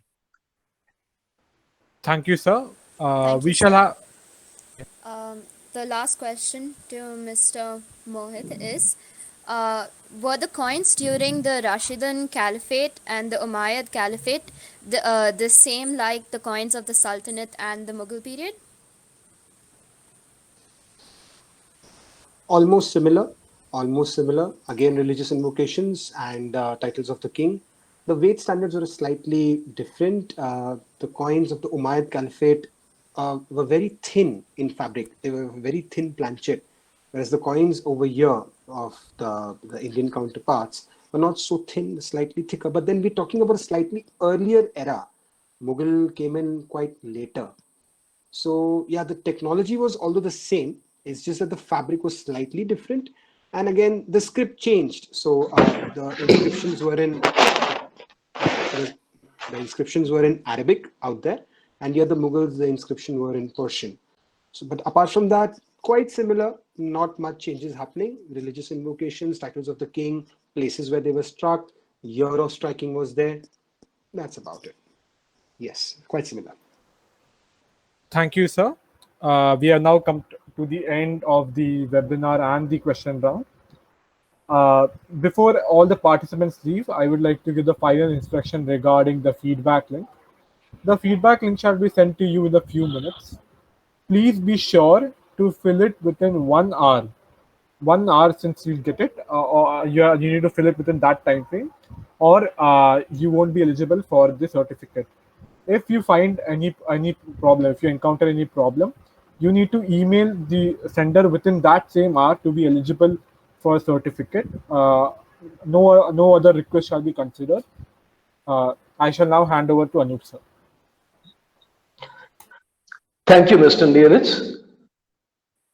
Respected academicians and dear student participants, it was a pleasure having all of you, 608 of you, for the very first webinar jointly organized by the Department of History, St. Joseph's College Autonomous Bengaluru, Parishodhana, the Student Association of the Department of History, and the Philatelist and Numismatists Association of St. Joseph's College, Bengaluru.